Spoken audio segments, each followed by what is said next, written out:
बिस्मिल्लाहिर्रहमानिर्रहीम। अल्हम्दुलिल्लाहि वस्सलातु अला अहलिहा व बाद।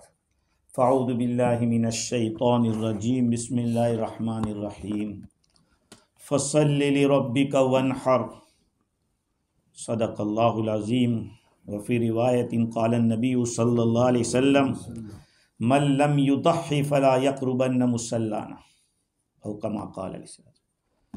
देखिए, आज हमारी गुफ्तगू है कुर्बानी के बारे में। कुर्बानी वाजिब है, कुछ उलमा ने उसको सुन्नत कहा है, लेकिन हमारे हनफियों के नज़दीक कुर्बानी का हुक्म वाजिब का है।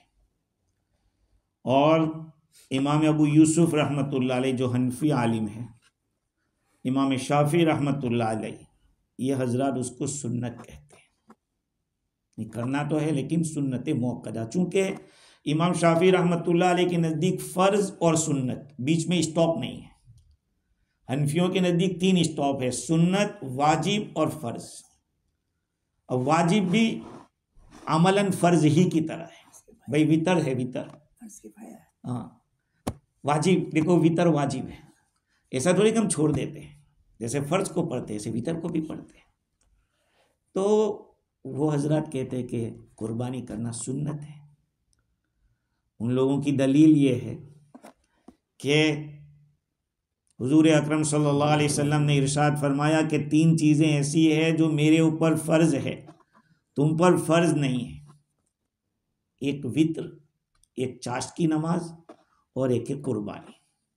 ये और एक रिवायत में है कि सलासुन कुतिबत अलैया वहिय लकुम सुन्नतुन।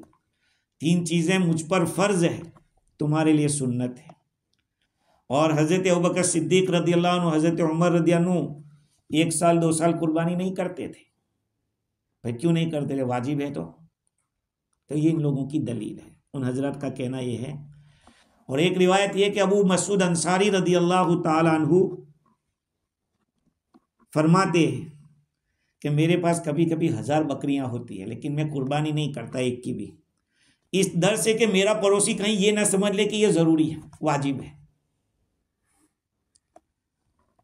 अगर उनकी एक और दलील ये है कि कुर्बानी अगर वाजिब होती तो मुसाफिर और मुकीम का कोई फर्क ना होता। मुसाफिर पर कुर्बानी वाजिब नहीं है, ये मसला भी आगे आएगा। मुसाफिर पर कुर्बानी वाजिब नहीं है, मुकीम पर अगर मालदार है तो वाजिब है। ये सारी दलीलें शवाफी की है कि भाई ये सुन्नत है, वाजिब नहीं। हनफियों की दलील क्या है? का कुरान का हुक्म है, फसल्लि लिरब्बिका वन्हर, अपने रब के लिए नमाज पढ़िए और कुर्बानी कीजिए। ये है। तो वो लोग कहते हैं कि इसका एक तर्जमा और भी है, वो ये है कि यहाँ रख कर नमाज पढ़िए, जैसे शाफी के नज़दीक होता है, यहाँ रख के। हनफिया कहते हैं कि देखो, नमाज पढ़ने का हुक्म तो आ ही गया है पहले, फसल्ली, नमाज पढ़ो। अब फिर हाथ यहाँ रखने का, वो तो नमाज ही का हुक्म हुआ नहीं। तो रिपीट वाली बात से बेहतर ये है कि दोनों से सेपरेट सेपरेट माना लिया जाए। तो कुर्बानी का हुक्म ये बेहतर है कि यहाँ कुर्बानी समझा जाए कि ईद की नमाज पढ़ो और ईद की नमाज के बाद कुर्बानी करो। इसीलिए अगर ईद की नमाज से पहले कोई कुर्बानी करेगा तो कुर्बानी नहीं होगी। चाहे शहर में किसी भी जगह ईद की नमाज हो जानी चाहिए। दूसरी दलील हमारी ये है कि रसूल अकरम सल्लल्लाहु अलैहि वसल्लम ने इरशाद फरमाया दहू, कुर्बानी करो, ये हुक्म है हुजूर का। नबी जब हुक्म दे दे वो बात बहुत ही ज़्यादा मजबूत हो जाती है। किसी चीज़ का हुक्म दे देना नबी का, दाढ़ी छोड़ दो, मूछें कतराओ, ये सारे जो अहकाम है नबी के, तो चूंकि कुरान में नहीं है इसलिए फ़र्ज नहीं कहा, हुक्म इसलिए कहा कि वाजिब। ये दूसरे नंबर की चीज़ आ गई। तो आप कहेंगे कुरान में भी तो आया कुर्बानी का, तो वहाँ 2 मीनिंग आ गए। तो कहा कि नहीं, अब वो फ़र्ज नहीं, वाजिब का दर्जा थोड़ा नीचे आ गया। एक और हदीस है कि रसूल अकरम सल्लल्लाहु अलैहि वसल्लम ने इरशाद फरमाया कि अला अहली कुल्ली बैतिन फी कुल्ली आमिन उदहातुन व अतीरतुन, हर खानदान के ऊपर हर साल एक कुर्बानी करना ज़रूरी है और एक अतीरा, अतीरा ये भी एक जानवर को गिफ्ट किया जाता था, जो ज़्यादा बकरी वाला होता वो देता था, वो तो मनसूख हो गया, लेकिन कुर्बानी अभी भी बाकी है। और एक और बात, हुजूर अकरम सल्लल्लाहु अलैहि वसल्लम ने फरमाया कि जो कुर्बानी की ताकत रखे फिर भी कुर्बानी न करे वो हमारी ईदगाह में ना आवे। तो वईद कहाँ होती है? वाजिब में होती है। सुन्नत के छोड़ने में तो वईद नहीं होती। भाई सुन्नत और मुस्तहब काम को अगर छोड़ दे तो उसको थोड़ी डांटेंगे पीटेंगे। फर्ज और वाजिब में तो पकड़ होगी। या तो वईद आई कि हमारे ईदगाह में ना आवे, कुर्बानी की ताकत रखते हुए भी कुर्बानी नहीं की। और बुखारी शरीफ की रिवायत है, क्या हुआ, हुजूर अकरम सल्लल्लाहु अलैहि वसल्लम ने ईद की नमाज पढ़ाई। आपकी आदत शरीफा थी कि ईद की नमाज पढ़ाकर फौरन एक कुर्बानी करते थे, ईदगाह में ही कुर्बानी करते। आप ईद की नमाज पढ़ाकर बाहर निकले तो एक सहाबी गोश्त पका हुआ लेकर आए, खुश थे कि हुजूर की खिदमत। अल्लाह के नबी ने फरमाया कि ये कैसा? कहा हुजूर पहले ज़बह कर लिया था ईद की। कहा दूसरी करना ये नहीं चलेगी, ये खाना तो हलाल है लेकिन ये कुर्बानी नहीं चलेगी। तो उन्होंने कहा मेरे पास बड़ी बकरी नहीं है। कहा तेरे लिए चलेगी, इस दफ़ा कर ला, आइंदा नहीं चलेगी। इसलिए देखो जो दीन है ना हमारा बहुत कंप्लीट है। जानवर की उम्रें भी बतला दी कि कितनी उम्र का जानवर चलेगा, कौन सा जानवर चलेगा। मुर्गी करना चाहो कि नहीं चलेगी, बतख करना का नहीं, पालतू जानवर ऐसे होने चाहिए। कहा हिरन का तुमने चाहे पाला हो नहीं चलेगा। हाँ, ये जानवरों के नाम भी आ गए कि ये जानवर चलेगा, इसकी इतनी एज होनी चाहिए। ऊँट 5 साल का चाहिए, बकरी है तो 1 साल की चाहिए, भेड़ा है तो अगर 6 महीने का 1 साल का दिखता है तो वो चलेगा। और इसी तरह से बैल है या भैंसा है, बफेलो जिसको कहते हैं, कहा वो 2 साल के होने चाहिए। ये सारे कवायद नहीं, और कोई ऐसी बात नहीं कि जिसको अलग तब किसी ने कह दिया हो, हदीसों से साबित है सब चीजें। तो अब वो उन लोगों ने जो रिवायतें नकल की है तो उसका जवाब तो ये है कि फर्ज तो हम भी कहाँ कहते हैं। हुजूर ने फरमाया कि मुझ पर फर्ज है, तुम पर फर्ज नहीं है। तो वितर भी तो वाजिब हम कहते हैं, वितर को भी हम फर्ज नहीं कहते। चाश की नमाज वो भी बाज रिवायत में साबित है, पढ़ो ना पढ़ो आदमी को पढ़ना चाहिए, उसमें बड़ी खैर बरकत रखी है चाश की नमाज के अंदर। और तीसरी चीज कुर्बानी है। हाँ, सिद्दीक अकबर रज़ी अल्लाह अन्हु, हजरत उमर रज़ी अल्लाह अन्हु का कुर्बानी 1 साल 2 साल ना करना तो भी उन पर वाजिब नहीं हुई होगी। वो कहाँ इतने मालदार थे, पहले मालदार थे सिद्दीक अकबर रज़ी अल्लाह अन्हु, लेकिन उन्होंने हुजूर के लिए सब लुटा दिया। उन्होंने हुजूर के लिए सब कुर्बान कर दिया, वो खुद खाली हो गए। तो फिर उनके पास तो इतना पैसा ही नहीं रहता था। हजरत उमर रज़ी अल्लाह अन्हु के पास भी इतना पैसा कहाँ रहता था कि हर साल कुर्बानी कर सके। तो जब होता था तो करते थे, नहीं होता था नहीं करते थे। और अबू मसूद अंसारी रदी अल्लाह ताला अन्हु की जो रिवायत थी कि वो इस वजह से नहीं करते थे कि पड़ोसी ये ना समझ ले कि ये हर साल करना ज़रूरी है। तो असल में हज़रत अबू मसूद अंसारी रदी अल्लाह ताला अन्हु का कर्जा पड़ोसी के ऊपर था, तो वो अगर कुर्बानी करेंगे, बल्कि यूं के सिद्दीक अबू मसूद अंसारी रदी अल्लाह अन्हु के जिम्मे कर्जा था पड़ोसी का। अब वो पड़ोसी मकरूज होते भी कुर्बानी करेंगे तो वो समझेगा कि ये जरूरी है, इनका कर्जा है फिर भी ये कुर्बानी कर रहे हैं। हालांकि मसला ये है कि अगर किसी के ऊपर कर्जा हो तो उसका कर्जा अदा करना ये अफजल है कुर्बानी करने से। जो कर्जा है वो तो जिम्मेदारी हो। तो नबी अकरम सल्लल्लाहु अलैहि वसल्लम ने बाजों के जनाजे की नमाज नहीं पढ़ाई। एक आदमी का जनाजा आया, पूछा कि भाई इसका कोई कर्जा है? कहा नहीं। कहा चलो नमाज में पढ़ाता हूँ। दूसरे का आया, कहा क्या कर्जा है? कहा है। कहा मैं नहीं पढ़ाता, पढ़ा दो। शहीद का दर्जा भी कहा कि शहीद भी कर्जे के बगैर आगे नहीं बढ़ सकता, कर्जा पे करना पड़ेगा। इसलिए जो हजरत कर्जा लेते और देने का नाम नहीं लेते वो सोचे इस बात को कि कितनी सख्त वईद है इसके ऊपर।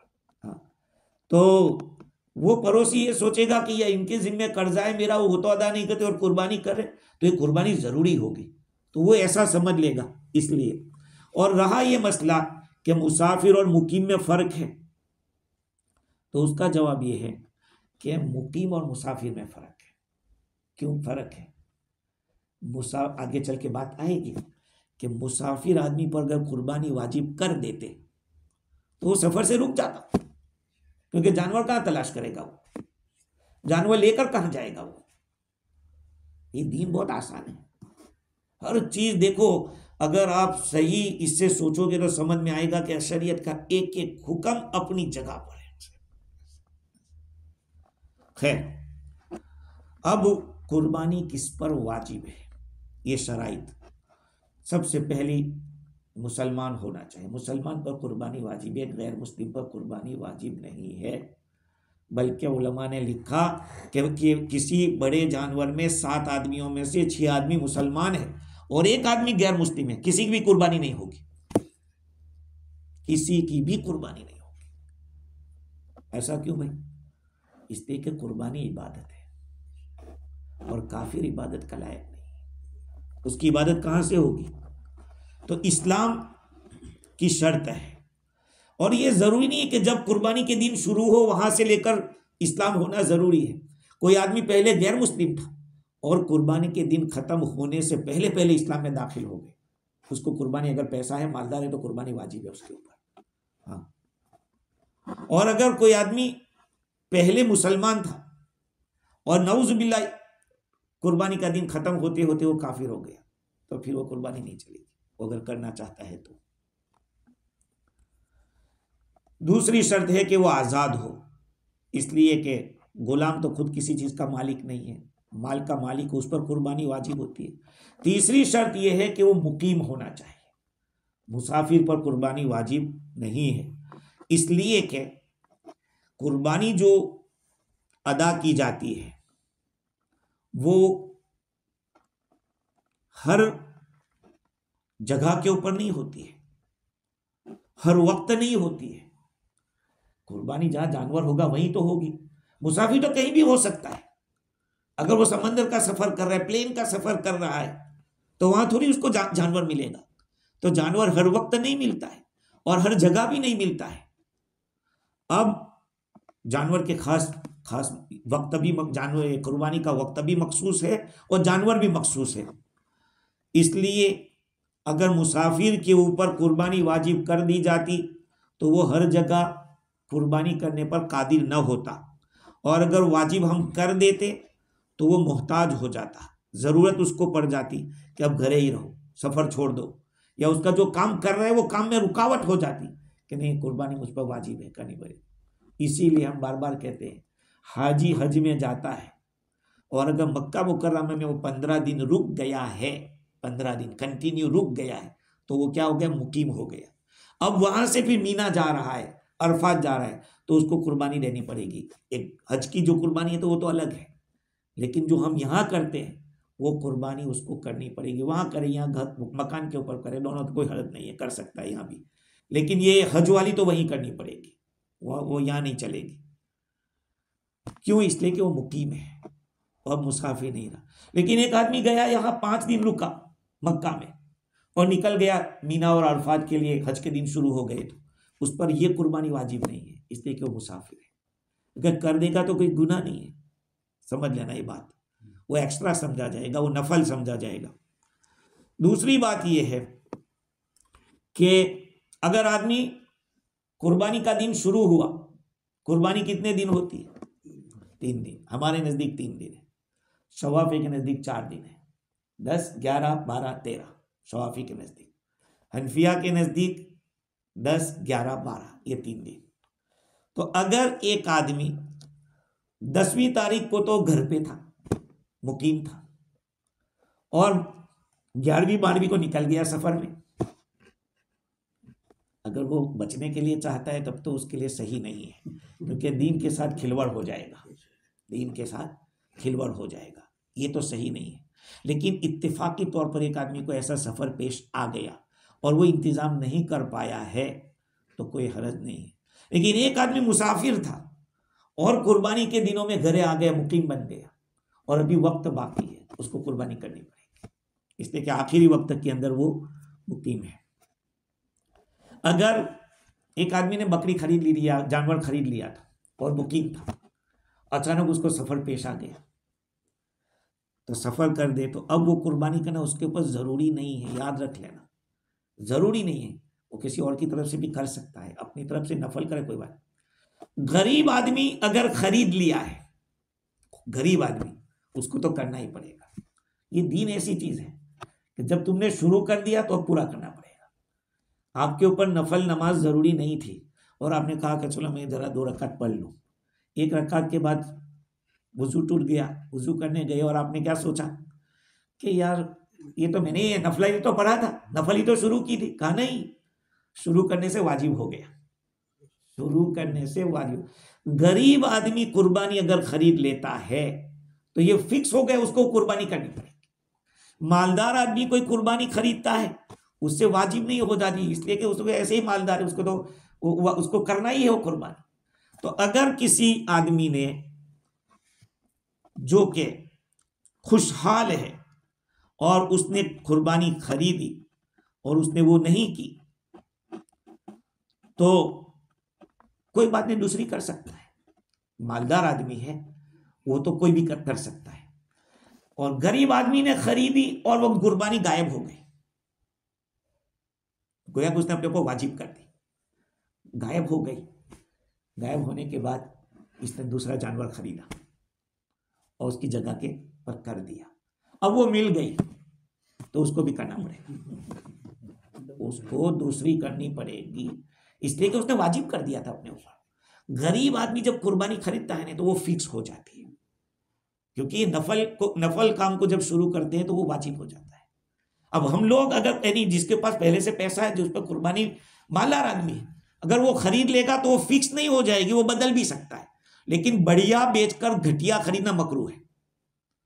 अच्छा चौवा खरीदा था और उसके अच्छे दाम मिल रहे, कहा यार दूसरा ले लूंगा, तो अच्छा बेचकर घटिया वाला खरीदना ये मकरूह है। हाँ, अगर घटिया वाला बेचकर बढ़िया ले रहा है तो कोई हरज नहीं। तो एक शर्त यह है कि मालदार होना चाहिए, गरीब आदमी पर कुर्बानी वाजिब नहीं है, इसलिए कि नबी अकरम सल्लल्लाहु अलैहि वसल्लम ने फरमाया मौ वजद साअतन फल्युताही, जो आदमी ताकत रखता है, गुंजाइश रखता है माल की, उसको चाहे कि कुर्बानी करे। तो अल्लाह के नबी सल्लल्लाहु अलैहि वसल्लम ने शर्त लगाई, who is able, who is able, जो ताकत रखता है वो करेगा। तो मतलब ये कि मालदारी शर्त है। अगर मालदार नहीं है, गरीब है, तो उस पर कुर्बानी वाजिब नहीं है। कभी कभी ऐसा भी हो सकता है कि अगर हर एक पर कुर्बानी वाजिब कर देते तो एक आदमी के पास, जैसे सदके फितर के वक्त मैंने कहा था कि एक आदमी के 10 बच्चे हैं और उसके पास पैसा ही इतना है और वो मियाँ बीवी दोनों ऐसे एक रोज़ा नहीं रख पाते, तो क्या करेंगे?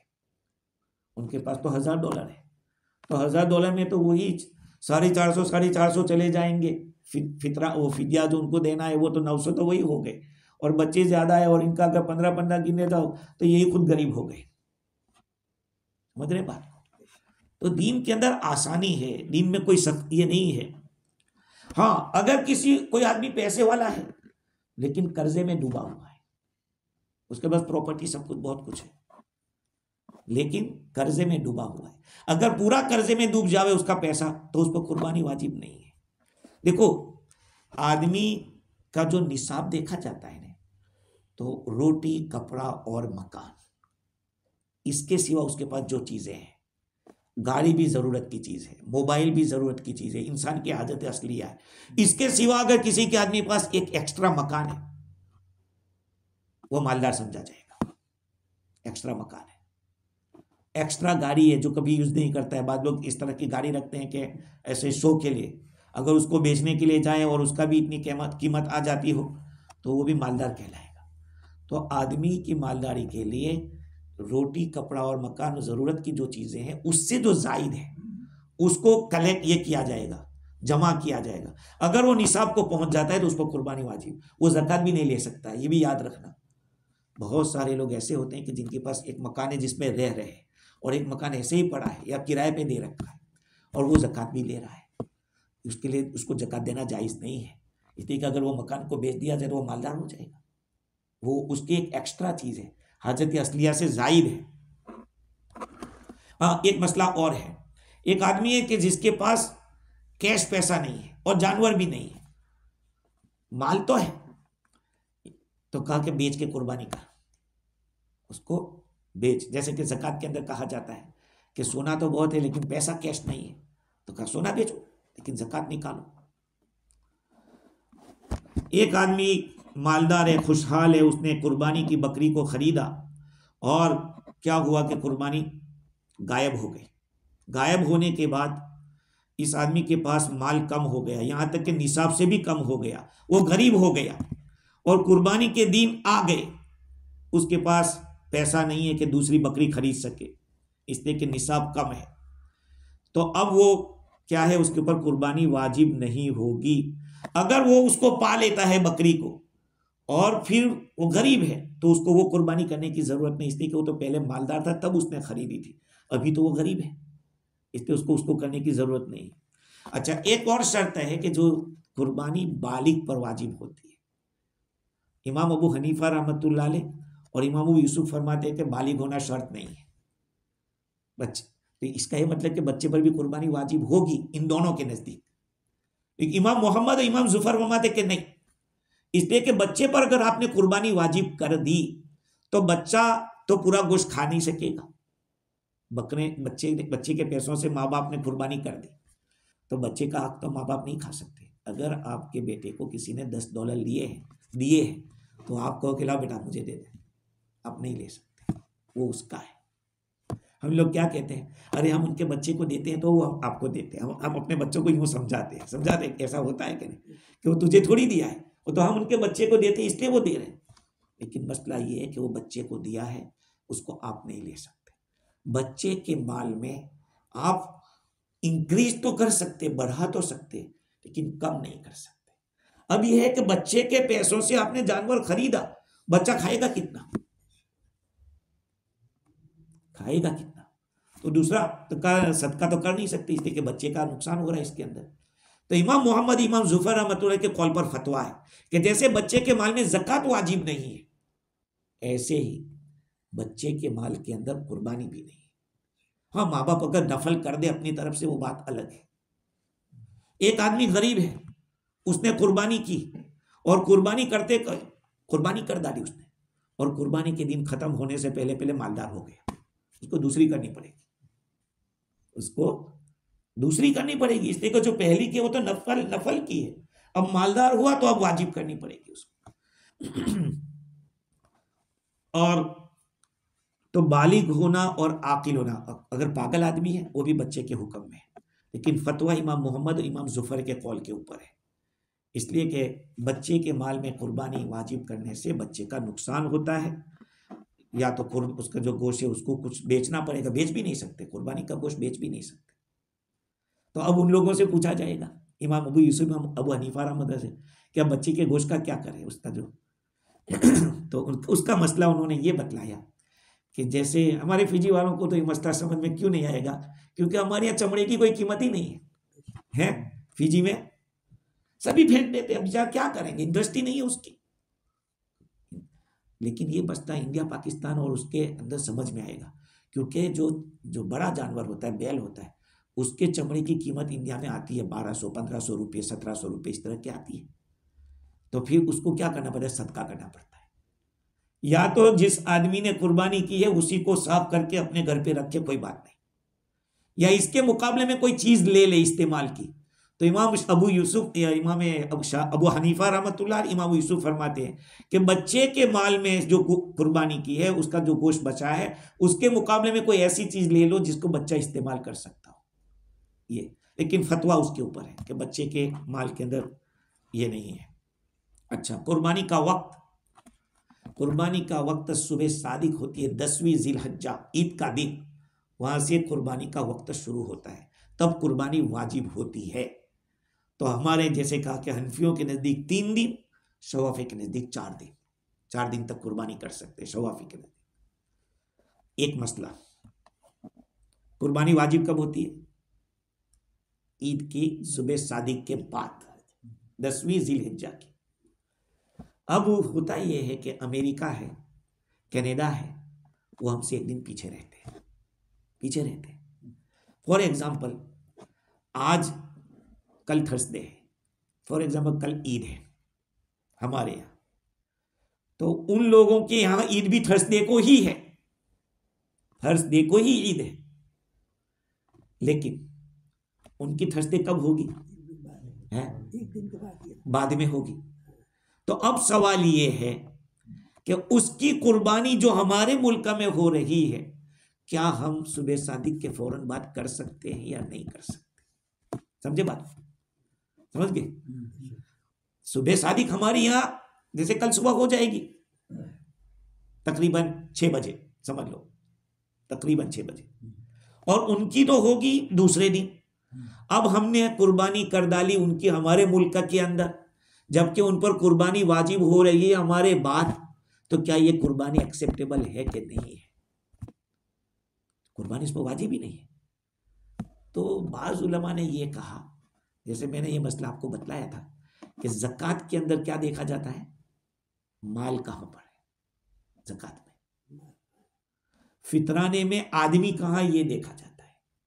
जैसे हम यहाँ पर हैं तो हमारा फितराना जो $5 हम कह रहे हैं यहाँ का, हम सोचे कि इंडिया में 60 रुपये चल रहा है तो वो चला दे, नहीं, हम यहाँ पर है तो हमें हमारे यहाँ के हिसाब से लेना पड़ेगा।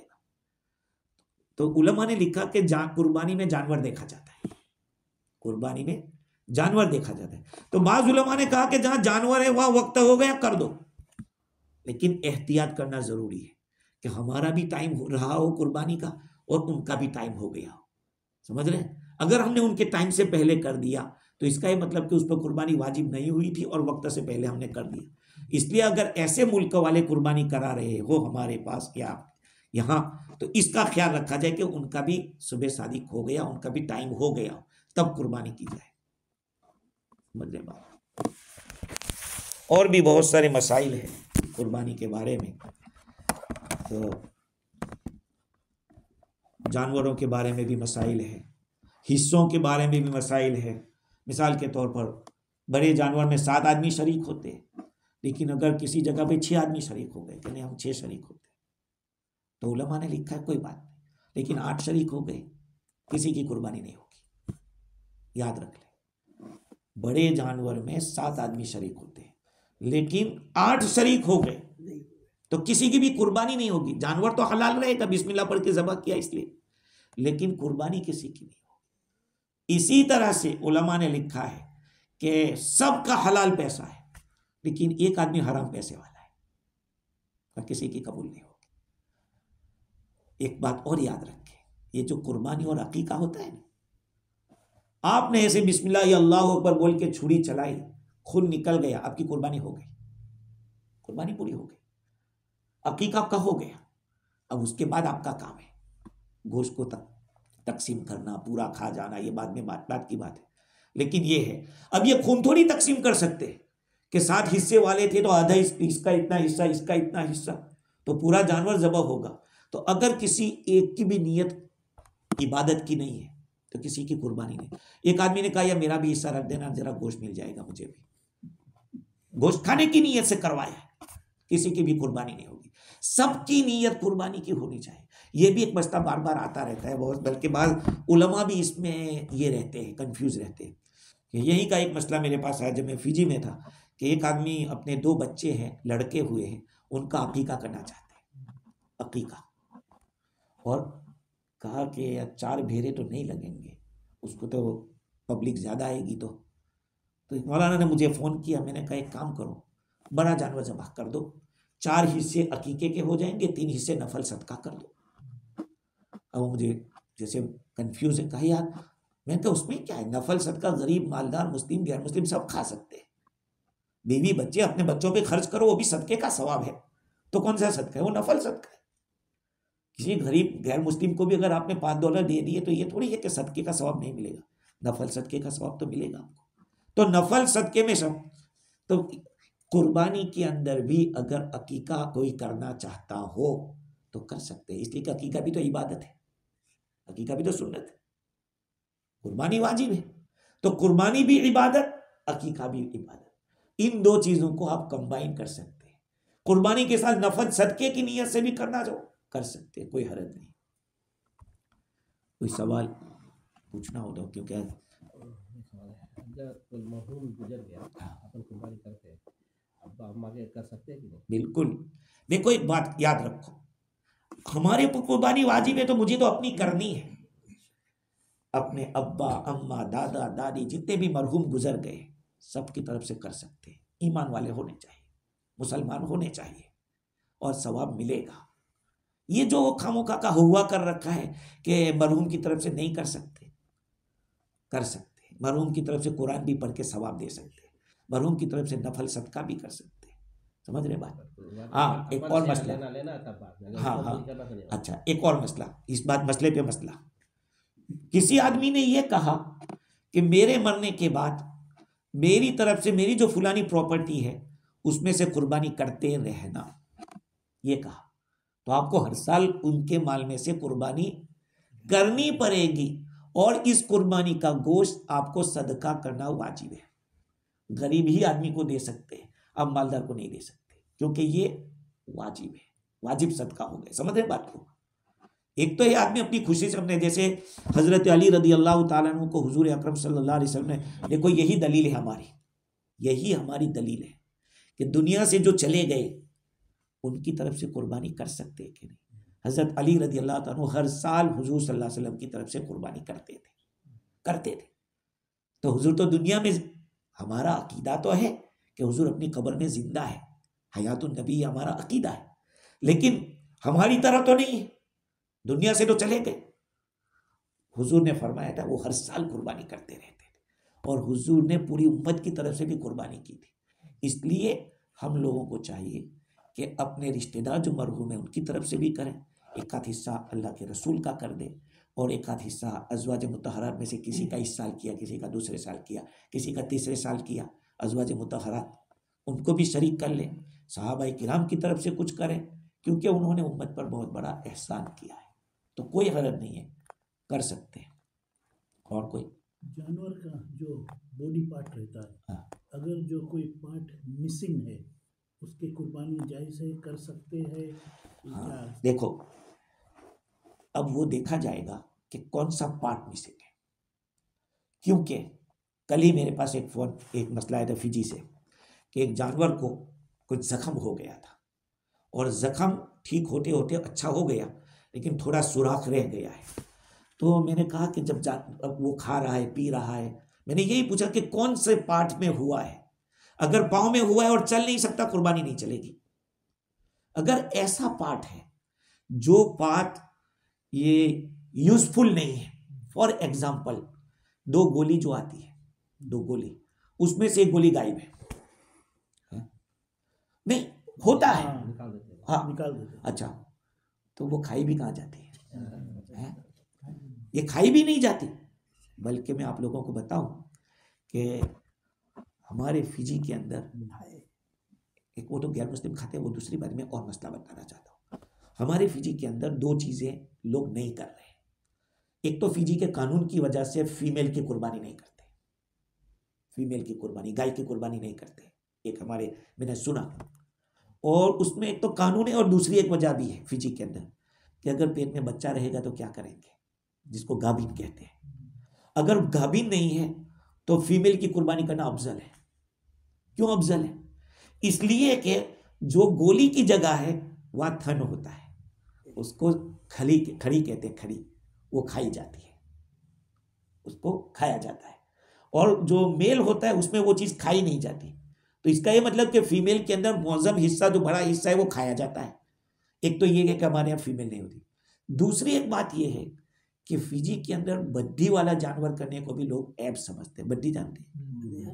बड्डी, हाँ, उसको असल में उर्दू में खस्सी करना कहते हैं, लेकिन खस्सी चूंकि फिजी में बकरे को कहते हैं, तो अगर बड्डी किया हुआ है, हाँ, बड्डी किया हुआ जानवर है, तो उसको लोग ऐब समझते हैं। हालांकि रसूलुल्लाह सल्लल्लाहु अलैहि वसल्लम ने बड्डी किए हुए जानवर की कुर्बानी की है, इसलिए वो अफजल है बड्डी हुए जानवर की। पहली गाय रहे हैं, पहली गाय रहे, हाँ पहली गाय है, नहीं, नहीं, बड्डी उसको कहते हैं। देखो, जनता है, हाँ, डोन गाय लोन बच्चा नहीं दे, ओ अच्छा अच्छा, उस पहली गाय, बांझ, पहली बोले, हाँ, अच्छा, बांझ कर सकते हैं, पहली गाय, हाँ हाँ, बांझ कर सकते हैं। इसलिए कि जानवर का एक फायदा उसका गोश्त खाना, ये सब चीजें भी है। और कोई एक सवाल और है, जैसे जो 2 साल आपने कहा, 2 साल का गाय या बैल होती है ना, उसके लिए कुर्बानी हो सकती है। हाँ। और अगर जो वो 2 साल में बहुत पतला और दुबला है मगर 2 साल का हो हो गया गए, कुर्बानी तो होगी। कुर्बानी हो जाएगी। पतले होगी। के भी हाँ, लेकिन ऐसा पतला नहीं होना चाहिए कि उस पर गोशी ना हो, नहीं ऐसा दुबला पतला हो जैसे गया। फिजी में, हाँ फिजी में रहते हैं हाँ, नहीं वो जात ऐसी होती है, पतली जात होती है, वो चलेगा। कोई जात के लोग हैं। हाँ फरमाइए। अगर कोई हराम मौत गुजरा है, हराम मौत से, हाँ हाँ, तो क्या उससे जनाजा नहीं दुआ। जनाजा बात नहीं, कुर्बानी की मैं देखो एक बात सुनो, अगर कोई इस तरह से गुजरा भी हो तो वो काफिर नहीं हो गया, गुनाह बड़ा है। और मैं एक बात बताता हूँ कि बहुत सी जगह पे ऐसा होता है कि सर्टन रीज़न होते हैं, बाज़ दफ़ा आदमी अपना दिमाग खो बैठता है और कर डालता है, बाज़ दफ़ा ऐसा होता है कि करने कुछ कराया था और हो गया कुछ। मिसाल के तौर पर दीवार के ऊपर, माले के ऊपर से कुछ कर रहा था, पाँव फिसला और गिर गया। अब लोग क्या सोचेंगे कि गिर के मरा। कभी ऐसा होता है कि वो जो गैस का बॉटल होता है उसमें कुछ करने गया और आग लग गई और उसमें उठा। अगर ऐसा है, उसमें तो कोई शक नहीं, एक्सीडेंटली जिसको कहते हैं। अगर जानबूझ के भी किया है तो उसके लिए दुआए मगफिरत भी है, उसकी तरफ से कुर्बानी भी है, उसकी तरफ से सदक़े जारिया भी है। गुनाह बहुत बड़ा है, उसका इनकार नहीं है। इसलिए उलमा ने यह कहा कि ऐसे जनाजे में बहुत बड़े उलमा जो समझे जाते, कहा कि वो नमाज वहाँ न जाए। फिजी में ऐसा हुआ तो मैंने कहा कि भाई मैं नहीं पढ़ाऊंगा, नमाज तो पढ़ा सकते हैं लेकिन लोगों की हिम्मत बढ़ जाएगी, हिम्मत बढ़ जाएगी। तो मैंने एक आदमी को खड़ा कर दिया कि तुम पढ़ा दो, उसने पढ़ा दी। तो आदमी ये गुनाह करने से बड़ा गुनाह है, उसमें कोई शक नहीं, दो बात नहीं, लेकिन उससे आदमी काफिर नहीं हो जाता। लिहाजा जितने भी नेक अमाल हो सकते हैं उसकी तरफ से किए जाए तो बेहतर है। इनफैक्ट जो आप कह रहे हैं एक्सीडेंट, हाँ, जो आप कह रहे हैं कि किसी की वो तो शहादत का मकाम है, उसको शहादत का मकाम मिलेगा। मेरा कहना था सुसाइड, वही सुसाइड। एक मौलाना के मैं किस्सा सुनाऊं, एक मौलाना का इंडिया का कहता हूं, एक मदरसा चला रहे थे लेडीज का, और उनका नाम था मौलाना यूसुफ, उससे बहुत बड़े थे। तो लेडीज का मदरसा, बहुत सीधा आदमी था। तो किसी आदमी ने उनके ऊपर ब्लेम लगा दिया, वो आदमी बर्दाश्त नहीं कर सका, इतना पागल जैसा हो गया कि दवाई पी के मर गया, जहर खा के मर गया। अब क्या करेंगे, एक आलिम है। तो कभी कभी ऐसा होता है कि आदमी का ये चला गया, तो अब तो वो पागल हो गया। अब उसको तो हम कुछ कह भी नहीं सकते, इसलिए कि जब उसके दिमाग कंट्रोल में नहीं है। बाकी जो आप सुसाइड कहते हैं है बहुत बड़ा गुनाह, लेकिन उसकी जनाजे, उसका गुस्ल भी होगा, उसकी जनाजे की नमाज भी होगी, उसकी दुआ भी होगी। और कोई एक मसला है, 2 साल के कुर्बानी करता है, और जो बिजनेसमैन है, हम तो नहीं जानते चौवा कब 2 साल के कि नहीं है, अच्छा तगड़ा वाला सब है, सब चीज़ आपने कर दिया, और 2 साल के नहीं है, तो मेरा तो पास वो तो बिजनेस बेच दिया। आपको एतमाद है कि नहीं, आपको भरोसा है कि नहीं, भरोसा है। ये एतमाद के, अगर उसने चीटिंग किया, आपको गलत बदला के ये कर दिया है, तब तो वो गुनहगार होगा। मिसाल के तौर पर आपने एक आदमी को गरीब समझ के ज़कात दे दी और बाद में पता चला कि वो तो मालदार था, आपकी ज़कात अदा हो गई। जैसे न्यूजीलैंड में 2 साल का चौवा बहुत हेल्थी रहता है। हाँ। आप कोई यहाँ फार्मर वन भी लाइक 1.5 ईयर में बेच देगा, बोलेगा 2 साल का। हाँ। आप देखेंगे कंपेयर फिजी और यहाँ के, हाँ। तो आपके लगेगा हाँ ये ज़रूर 2 साल से ऊपर का है।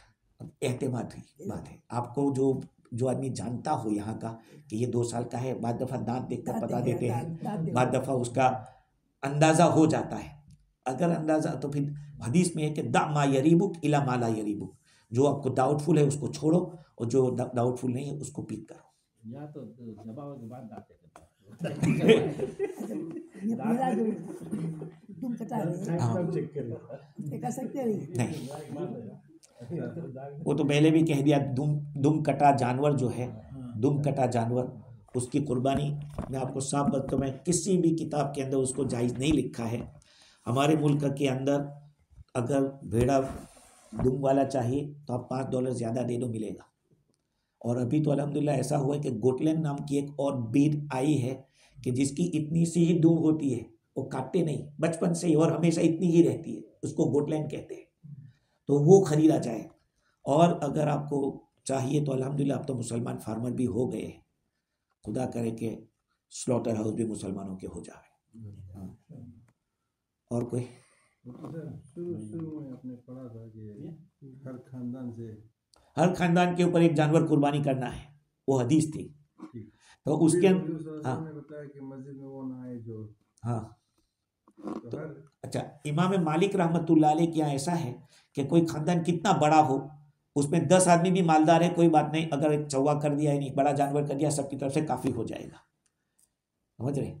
अच्छा, बात ये थी कि जिसके अंदर ताकत है और उसके बावजूद कुर्बानी नहीं कर रहा है, उसको मना किया कि वो हमारी ईदगाह में ना आए। अब एक आदमी है कि खानदान के अंदर देखो एक ही आदमी मालदार है, एक आदमी खानदान तो बड़ा है लेकिन एक ही आदमी मालदार है, उसने एक भेड़ा ज़बह किया, कहा कि किसको तकसीम करूंगा, उसको कहा तू ही खा जा, पूरा खानदान, कोई हरज नहीं, कुर्बानी हो गई, खून निकलते ही कुर्बानी अदा हो गई। तो आप जो बात बता रहे हैं वो हदीस है। तो पहले वक्त के अंदर कुर्बानियां बहुत कम थी, लोगों के पास पैसा कम था, इसलिए कहा था कि 3 दिन से ज्यादा कोई गोश्त रोक के न रखे, मना था। कुर्बानी का गोश्त आप 3 दिन में खत्म कर दो बस, पहले ऐसा हुक्म था। लेकिन अल्लाह ताला ने फिर फरावानी की, फिर जानवर बढ़ गए, मालदार लोग हो गए, तो कहा आप जितना रोकना हो रोको, खाना वो खाओ, जैसा करना होगा। कितना पैसा मांगो रोकेंगे हैं? कुर्बानी अभी जो ये निसाब के अभी जो तकरीब 600 नहीं 787 इतना है, 878 रमजान के अंदर ये निसाब था। तो निसाब से कम हो तो वो गरीब में चला जाए। हाँ, उसका ऊपर जायज नहीं। ऊपर हो गए तो वो मालदार हो गए। हाँ मालदार। अब उसको अपनी कुर्बानी एक हिस्सा तो निकालना ही पड़ेगा। 800 कितना? 78 तुम्हारा प्रॉपर्टी या मिलियन के भाई बैंक में पैसा नहीं है तो तुम्हारी प्रॉपर्टी बेचे करो। है। प्रॉपर्टी अगर $1,000,000 का है हाँ। और यहाँ बैंक में अभी 0 है तो प्रॉपर्टी बेच के करना पड़ेगा। अगर रहने का है, उसके पास रहने की जगह है और उसके जीवा दूसरा है तो उसको कहीं से बोरो करे या फिर कुछ भी करे, भी कुर्बानी करे। बिजनेस है सही बात है। कभी 0 हो जाए, कभी 10,000 हो जाए, कभी हीरो हो जब 0 है उद्देश्य की 0 नहीं करेगा बट करना पड़ेगा। एक लड़का है हाँ। जिसके अम्मा अब्बा है, हाँ। काम हम नहीं करे, लड़का में अम्मा अम्मा अब्बा का नाम से करे है और अम्मा पकड़ लड़का, ऐसे क्या करे? लड़के के पास पैसा है, लड़का के पास पैसा, अम्मा के पास संगे वो रहे नफल तो कर सकता है। सकता है ना। हाँ, लेकिन एक बात याद रखें, अगर वो मालदार है तो उनकी इजाजत के बगैर न करे। जिसको पर जो मालदार होता है उसकी इजाजत के बगैर कुर्बानी नहीं करना चाहिए। जैसे पेरेंट्स अगर मालदार है, हाँ हाँ, उसकी इजाजत ले ले। और अगर नफल भी हो तो उनकी वो कह दे ताकि वो अपने नाखून ना काटे और कभी तुम्हारी कुर्बानी में हमारी कुर्बानी में आपका हिस्सा रखा है तो नाखून काटना मत जब तक कुर्बानी ना हो जाए। तो मालदार के मतलब है $878 से ज्यादा। हाँ। कोई भी उतना उससे पैसा ज्यादा तो आई डोंट थिंक न्यूजीलैंड में कोई भी गरीब है। नहीं, सबके पास 879। बिल्कुल सही है। या बैंक में चाहे पास में। हाँ, चाहे पास में। बैंक में भी तो आपका ही नहीं, वो किसका है? और कोई बोलो। हो गया। ये दोनों सर दामाद ससुर तो बोलते ही नहीं यार। हैं। ठीक है, इंशाल्लाह फिर आइंदा 2-3 हफ्ते इसी पर चलेंगे। जानवर की उम्रें क्या है, उसके ऐब क्या है, क्योंकि ऐब को भी जानना बहुत ज़रूरी है। ये जो दुम वाला मसला है, अफ्रीका के अंदर भी ऐसा होता था, लेकिन हम लोग खामोखा ये सोच रहे हैं कि भाई नहीं मिलता, मिलने वालों को, ढूंढने वाले को खुदा भी मिलता है, इसमें कोई शक नहीं है। और अगर नहीं मिल रहा है तो फिर बकरी तो खस्सी तो गया नहीं, उसको तो आराम से आप कर सकते हैं। सुभान अल्लाह व बिहम्दिही, सुभानक अल्लाहुम्मा व बिहम्दिक, व नशहदु अन ला